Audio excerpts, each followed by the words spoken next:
안녕하세요. 이번 시간에는 최근에 급락을 이어가고 있는 흔들리는 코스피에 대해서 한번 얘기를 해보도록 하겠습니다. 최근에 주가 동향을 보시면 꾸준하게 지난 한 4개월간 오르던 코스피가 최근에 며칠간 급락하는 모습을 보여주고 있습니다. 그리고 이 기간 동안 매매 동향을 살펴보면 8월 7일부터 8월 21일까지 약 2주간 매매 동향을 살펴보면 개인이 한 300억 가까이를 매수한 반면에 외국인은 129억 가까이를 매도를 했고 기관 역시도 170억 가까이를 매도를 하면서 외국인과 기관이 계속 매도세를 이어가면서 개인 투자자분들이 현재 많이 불안해하는 상황입니다. 최근에 특히 국내 코로나가 다시 이제 기승을 부리면서 코로나가 한창 초반이었던 이 시절 이때처럼 주가가 한 번 더 크게 빠지는 거 아니냐라는 우려감이 현재 지속되는 상황이에요. 그렇기 때문에 제가 이번 영상에서 말씀드리고 싶은 거는 과연 이렇게 대규모의 주가 하락이 이어질 것인지 아니면 잠깐의 조정으로 그칠 것인지에 대한 내용을 담고 있으니까요. 관련해서 궁금하시다면 이번 영상 끝까지 시청해 주시면 감사하겠습니다. 자, 그럼 지금부터 시작하겠습니다.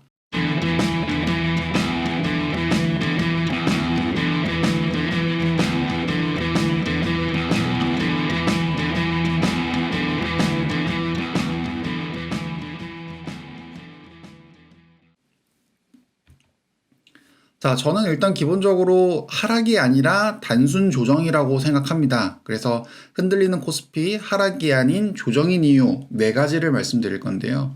저는 네 가지 키워드를 한번 꼽아봤습니다. 첫 번째 코로나19, 두 번째는 터널의 끝, 세 번째는 수익률, 네 번째는 유동성, 이 네 가지 측면에서 한번 살펴보도록 할 건데요. 각 키워드별로 조금 더 자세하게 말씀드리면 코로나19에서는 현재 우리나라뿐만 아니라 글로벌 코로나 확진자 증가 추이를 한번 알아볼 거고요. 두 번째는 치료제 개발 현황에 대해서도 한번 살펴보도록 하겠습니다. 그리고 세 번째 수익률 부분에서는 국내 증시 수익률과 해외 증시 수익률을 비교해서 현재 코스피가 어떤 밸류에이션이 된 상황인지를 한번 알아볼 거고요. 네 번째는 시장의 자금이 현재 풍부한 상황인지 신용경색에 대한 리스크는 없는지 이 네 가지 측면을 확인해보고 결론을 내려보도록 할게요. 자, 그러면 먼저 코로나19 확진자 증가수부터 알아보도록 하겠습니다. 코로나 2차 대유행이 우려되면서 코스피가 계속 최근에 빠지고 있는 상황입니다. 그래서 기사를 살펴보시면 신종 코로나 바이러스 감염증의 2차 대유행 우려가 커지면서 코스피가 3% 넘게 급락을 했습니다. 실제로 코로나 확진자 증가 추세를 보면 매일 이제 코로나 증가가 한 50명 정도 되다가 최근 들어서 굉장히 가파르게 이제 코로나 증가 추세가 급등을 하고 있어요. 그리고 우리나라뿐만 아니라 인도 같은 경우에도 최근 들어서 계속 코로나 확진자 수가 증가를 하고 있습니다. 자, 이러다 보니까 우리가 연초에 코로나 확진자가 증가하면서 주가가 굉장히 폭락을 했던 그 시절이 이제 오버랩되면서 다시 한번 그 정도의 폭락이 다시 재현되는 거 아닌가에 대한 개인 투자자들의 불안함이 커져가고 있는데 제가 보고 싶은 거는 우리나라와 인도 외에 다른 주요 국가 코로나 확진자 증가 추세예요. 자, 코로나 확진자 미국을 보면요. 오히려 최근에는 확진자 수가 줄어드는 모습을 보여주고 있습니다. 코로나가 터지고 나서 3, 4월, 주가 폭락을 했었던 3, 4월은 우리나라뿐만 아니라 미국 역시도 글로벌적으로 확진자가 증가하면서 주가가 굉장히 힘들었던 모습을 보였지만 오히려 최근에는 미국 같은 경우에는 코로나 확진자가 점점 줄어들면서 조금 잡혀가는 모습을 보여주고 있고요. 미국뿐만 아니라 유럽의 주요 국가인 이탈리아 같은 경우에도 4월달 이후로는 확진자 증가 추세가 좀 안정적으로 잡혀가고 있는 모습을 보여주고 있습니다. 즉 올해 1월, 2월 코스피 하락 같은 경우에는 글로벌적으로 다 코로나 확진자가 폭발적으로 늘어나면서 떨어졌었지만 이번 같은 경우에는 국내 확진자 수만 늘어날 뿐이지 글로벌적으로는 코로나가 다시 기승을 부리는 상황은 현재 아니다. 그래서 코로나로 인해서 주가가 하락될 가능성은 극히 낮다라고 보는 제 첫 번째 이유가 되겠습니다. 실제로 뉴욕 증시 같은 경우에는 사상 최고치를 연이어 돌파를 하고 있습니다. 그래서 뉴욕 증시에서 테슬라 주가가 처음으로 2,000달러를 넘어선 가운데 나스닥 지수는 사상 최고치를 현재 다시 기록하고 있는 중이고요. 우리나라 같은 경우에도 코로나가 다시 기승됐었던 8월 18일자 글로벌 증시 상황을 살펴보면 우리나라만 유독 이제 빠졌을 뿐 다른 주요 국가들은 그렇게 큰 변동이 없었습니다. 뭐 미국 같은 경우에도 뭐 1% 미만대로 거의 변동이 없었고 유럽 같은 경우에도 마찬가지고 다른 아시아 국가 같은 경우에도 크게 변동폭이 없었는데 유독 우리나라 주가만 많이 빠졌다. 그래서 이런 것들을 봤을 때 단기 조정이지 주가 하락의 시작이라고 보기에는 조금 과한 걱정이 아닌가라고 생각을 합니다. 자, 그러면 지금은 코로나 확진자 증가 추세를 알아봤고요. 이번에는 치료제 개발 현황을 알아볼게요. 최근 코로나 백신 및 치료제 개발 현황을 보면 최근 나온 레포트를 인용했었는데요. 백신과 치료제에 대한 소식조차 들을 수 없었던 초기와는 달리 우리나라를 포함하여 주요국 국가 기업들은 경쟁적으로 현재 개발에 열을 올리고 있는 상황입니다. 일부는 성과를 보여서 연내 개발 완료 및 공급에 바짝 다가와 있는 상황이고 미국은 3상을 돌입했고 중국 역시 3상을 진행하고 있고 영국도 역시 3상에 들어갔고요. 러시아는 심지어 데이터에 대한 의구심이 드는 상황이긴 하지만 세계 최초로 정부가 코로나19 백신 사용을 승인하였습니다. 그래서 코로나로 인해서 주가가 하락했던 올해 초 같은 경우에는 정말 말 그대로 백신과 치료제가 너무 깜깜한 상황이었지만 지금은 어느 정도 3상에 들어간 만큼 코로나 백신과 치료제가 나오기까지 머지않은 시간이 남아있다라고 보니까요. 그 막연한 두려움에 대한 불안감은 사실 예전만큼 심하진 않은 상황이다라고 보여집니다. 그렇기 때문에 현재 주가가 과거에 코로나로 인해서 주가가 떨어졌을 때만큼의 추가적인 주가 하락은 오지 않을 거라고 판단하는 이유예요.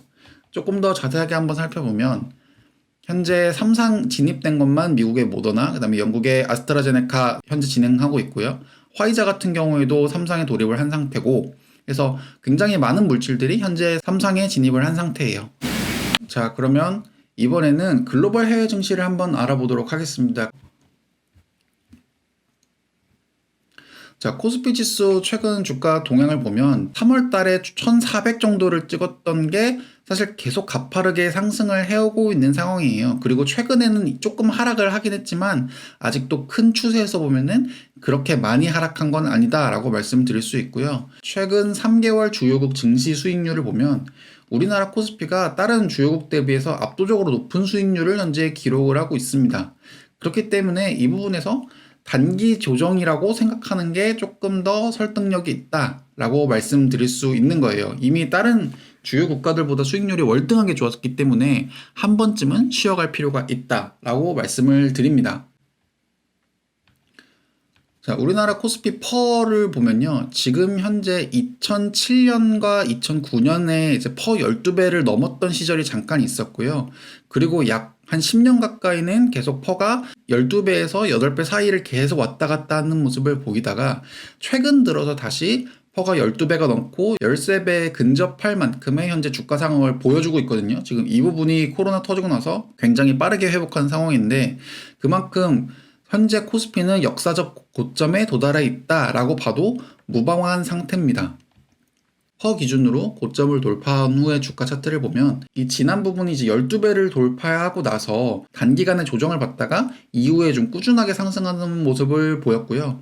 13배를 돌파한 이후에도 쭉 오르다가 잠깐 내려갔다가 다시 이제 주가가 오르는 모습을 보여줍니다. 그렇기 때문에 이번 같은 경우에도 이와 같은 비슷한 흐름, 그러니까 잠깐 올라갔다가 다시 내려갔다가 그 이후에 계속 꾸준히 오르는 모습을 보여줄 수 있을 거라고 현재 보고 있습니다. 그리고 이런 것들을 바탕으로 주가 하락의 모습이 아니라 단기 조정에 불과하다라고 많은 기관 투자자들이나 애널리스트들이 현재 판단을 하고 있는 상황이에요.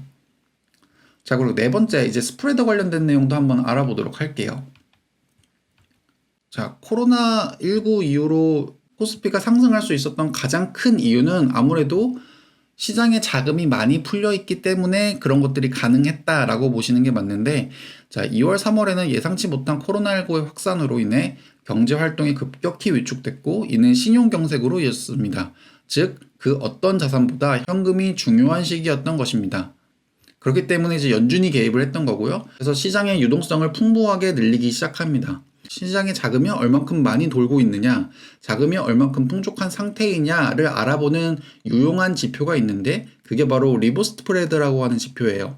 리버 스프레드란 유럽은행이 3개월물로 자금을 조달하는 금리와 1일물로 자금을 조달하는 금리 간의 차이의 값인데요. 이 내용 자체가 너무 어려우니까 이 내용은 모르더라도 자 보시면 이 지표가 급등하면 자금 조달 비용이 커져가지고 여신이 어렵다.